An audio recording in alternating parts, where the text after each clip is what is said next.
I never used to use the word horrible people. Yeah. But these people are being horrible. Yeah. I mean, just horrible. And here is the gotcha. Yep. This is a quote. We can now reveal things that, in the past, only God knew about. You may hate your insurer, but they probably hate you more.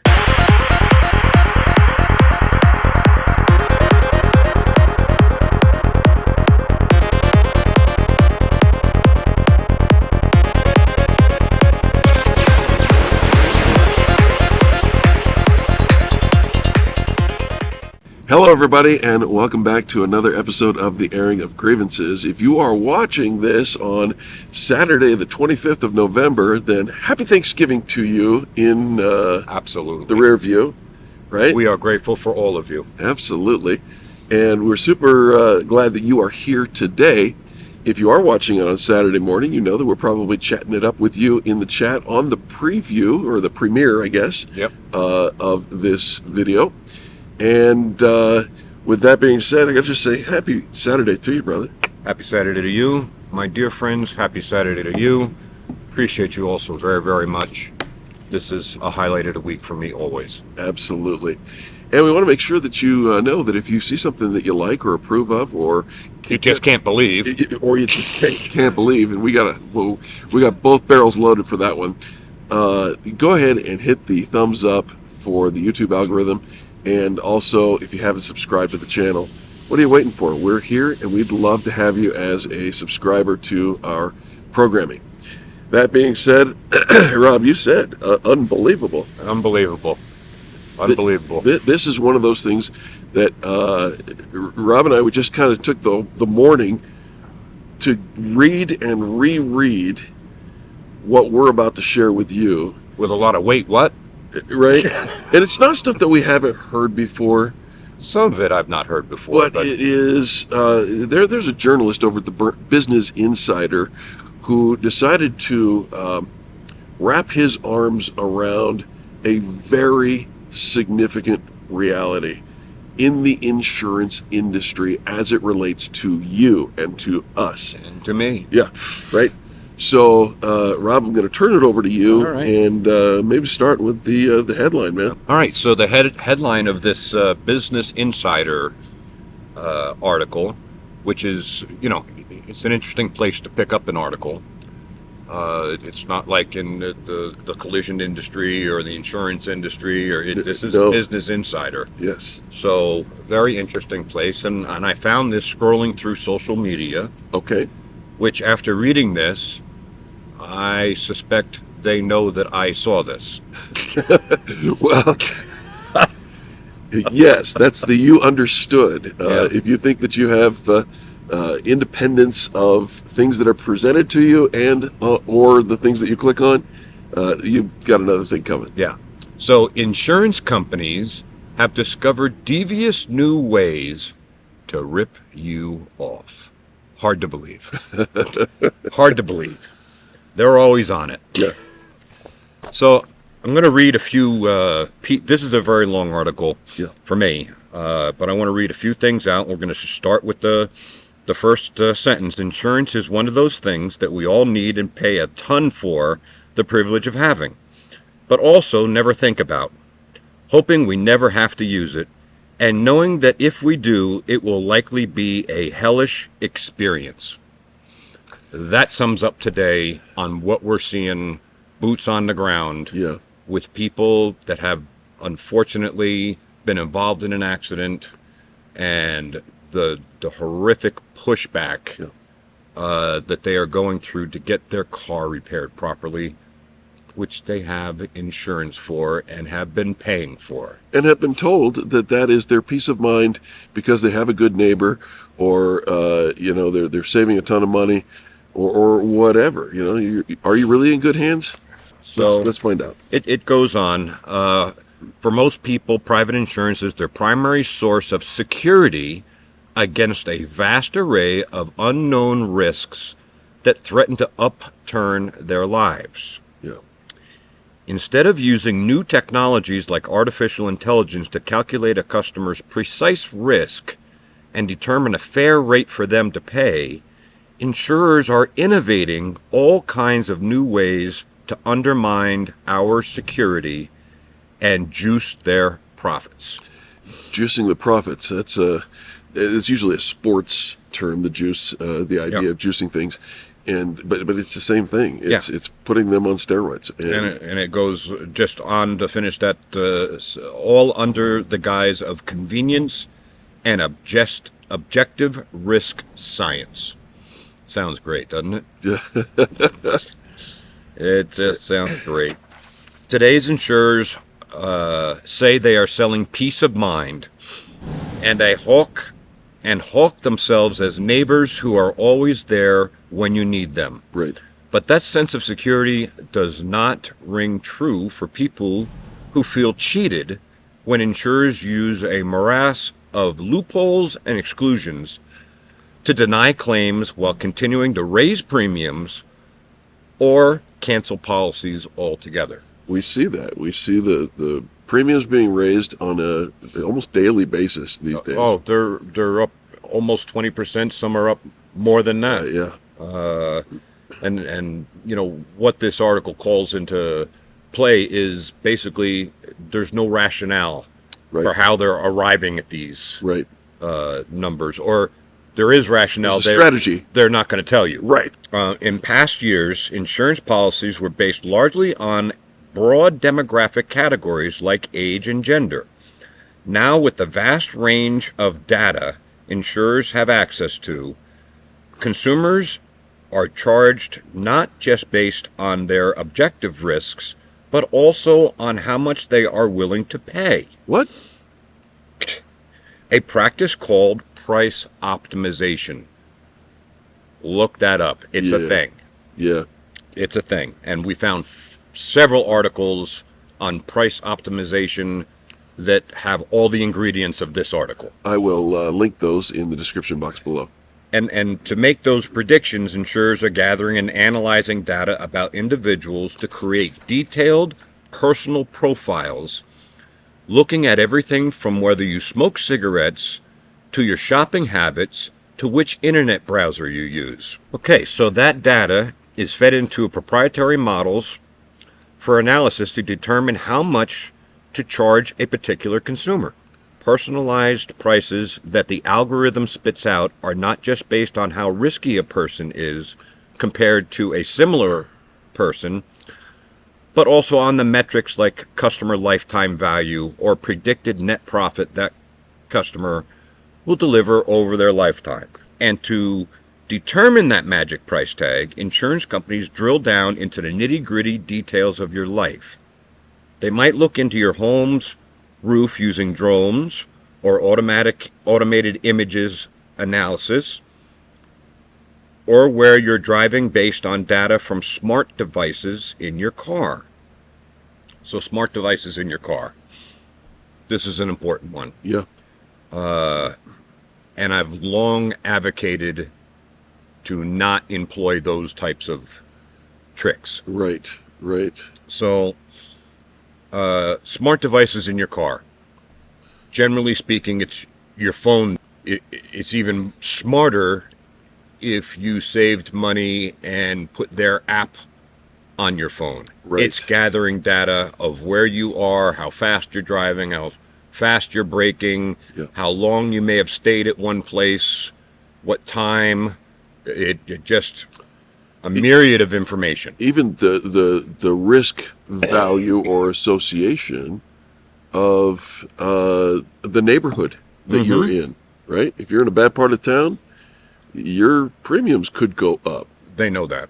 Right? They know that.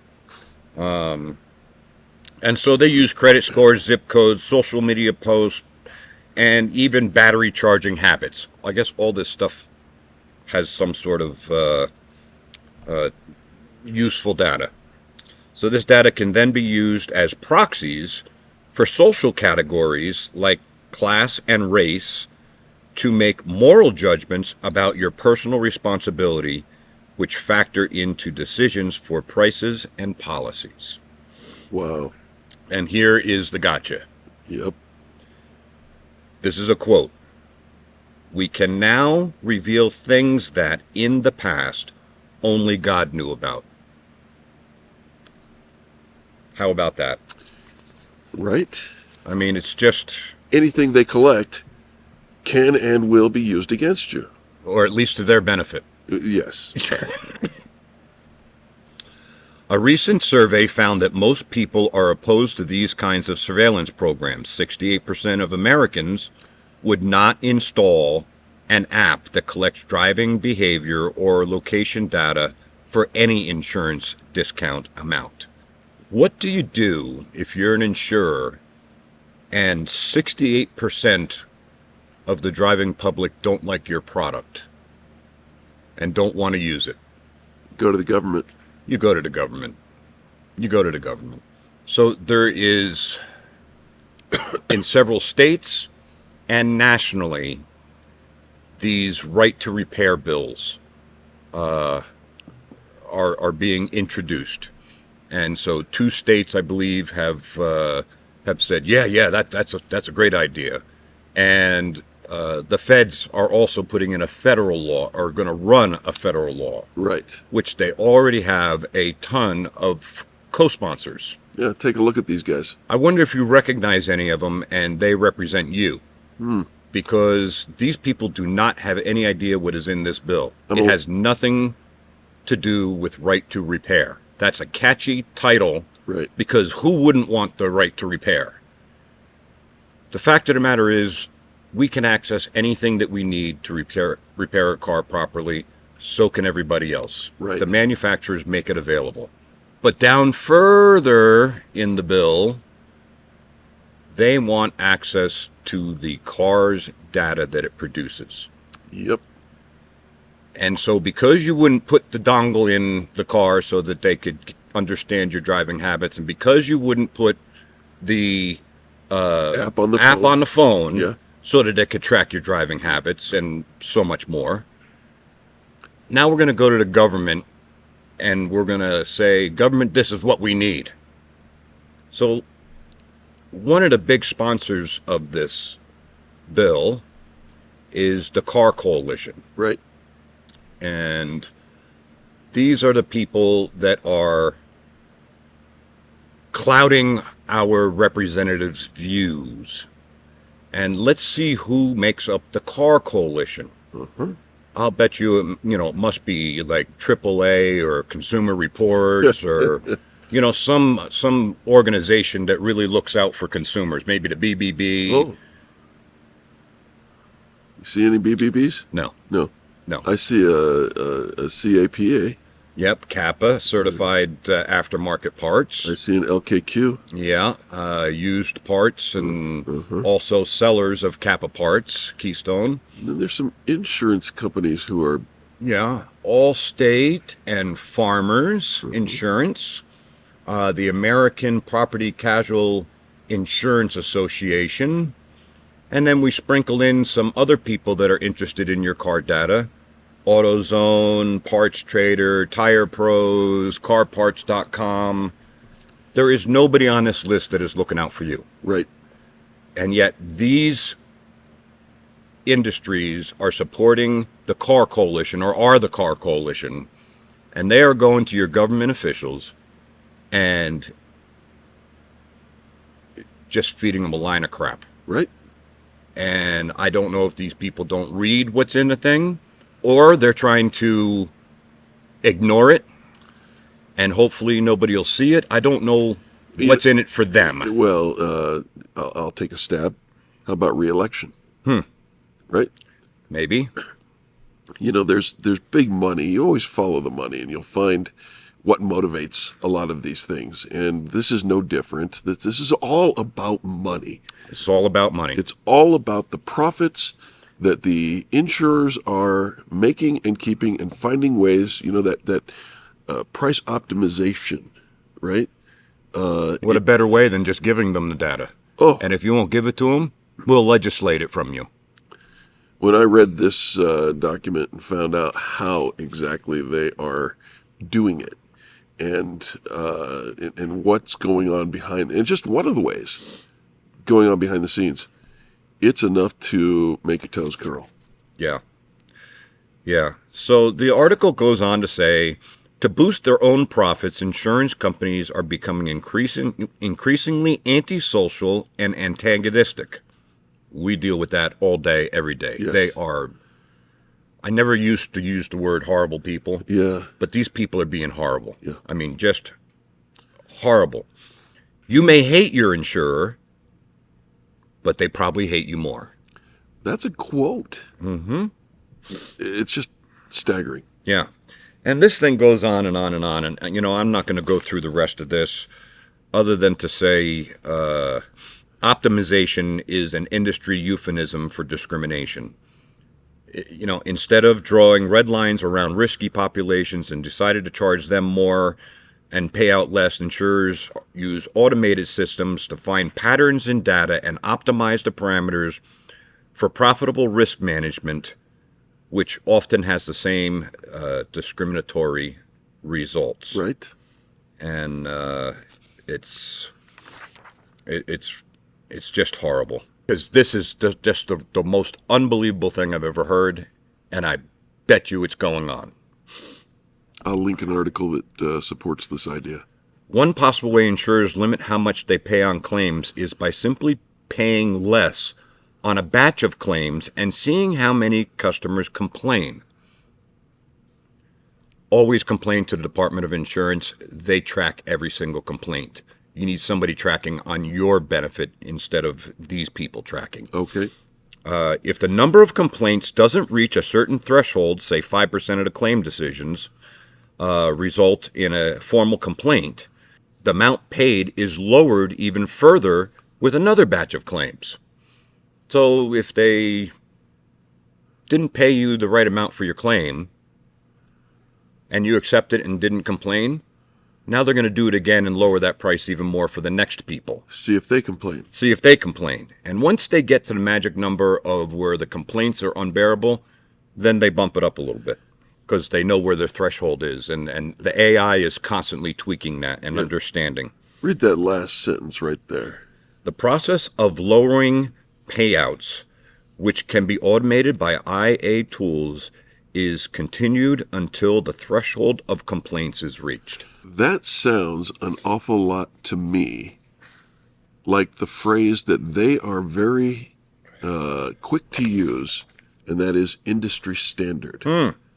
Right? Yep. They drop the industry standard through the use of technology until they get to a point where the threshold is that you've complained enough, there's enough people complaining. Then they say, okay, this is the industry standard, when in fact what you are owed is up here. And it's owed to you. Right? But they make the point throughout this article that they're looking for that threshold of when you'll say, I've had enough, I'm just going to pay for this out of my pocket, and now they're off the hook. Or pay the difference, and they're off the hook. Would that really ever happen? Yes. Yeah. It does happen. Yeah. There's a quote in this article when that exact scenario happened. Yep. It's worth reading. And it was a lady who was the director of Underwriting. the underwriting. Yeah. Yeah. And she got played by her own stuff. In the end, what do we do about any of this? When it comes to what they're going to charge you for premiums, I don't have an answer for that. Sure. I certainly discourage giving them information under the guise that you're going to get a cheaper rate. And maybe that cheaper rate is $10 or $15 a month, which is, it's still $10 or $15 a month, but you're giving them so much information, and we don't know where that information is going. Yeah, you're selling Who's buying and selling that information on the back end of the thing? You're selling your soul so that they can sell your data. I can tell you this. On the claims side of it, make sure you have a good insurer, proven to be a good insurer. Make sure that that policy has a appraisal provision in there so that if they're not doing the right thing, we have something that we can invoke and say, okay, we're going to go this arbitration route Right. to get you paid correctly. Because they know not enough people use that, and in the end, they just pay what they would have had to pay anyway. So, you know, It's the industry standard percentage again. Yeah. But there are policies out there that do not have the appraisal clause. You do not want that policy because you get what they give you and you're not going to get anything more. Right. And then you will be paying out of pocket and they will drive you into the ground. And keep in mind, that's not the shop or them, you know, their rates or anything else driving that decision.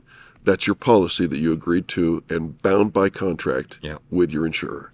And lastly, pick a repairer that has a proven track record of advocating for its consumers. Yeah. They'll know what to do in each one of these situations. There's several probably typing in comments right now, and I appreciate every one of you. Yeah. There are shops that advocate for the consumer and know when to use what tools in order to get you made whole. Right. But you have to have a policy that allows that. And there are policies out there that don't, and you'd be surprised how big the company is. The biggest. Yeah. So that's what I have for today. It's really, truly unbelievable stuff, but just wanted to share a look at the future that's here. Right. Yeah. Well, thank you so very much. Happy Saturday to you. My dear friends, happy Saturday to you. Hope you had an amazing Thanksgiving Day. I appreciate you all so very, very much. See you next Saturday.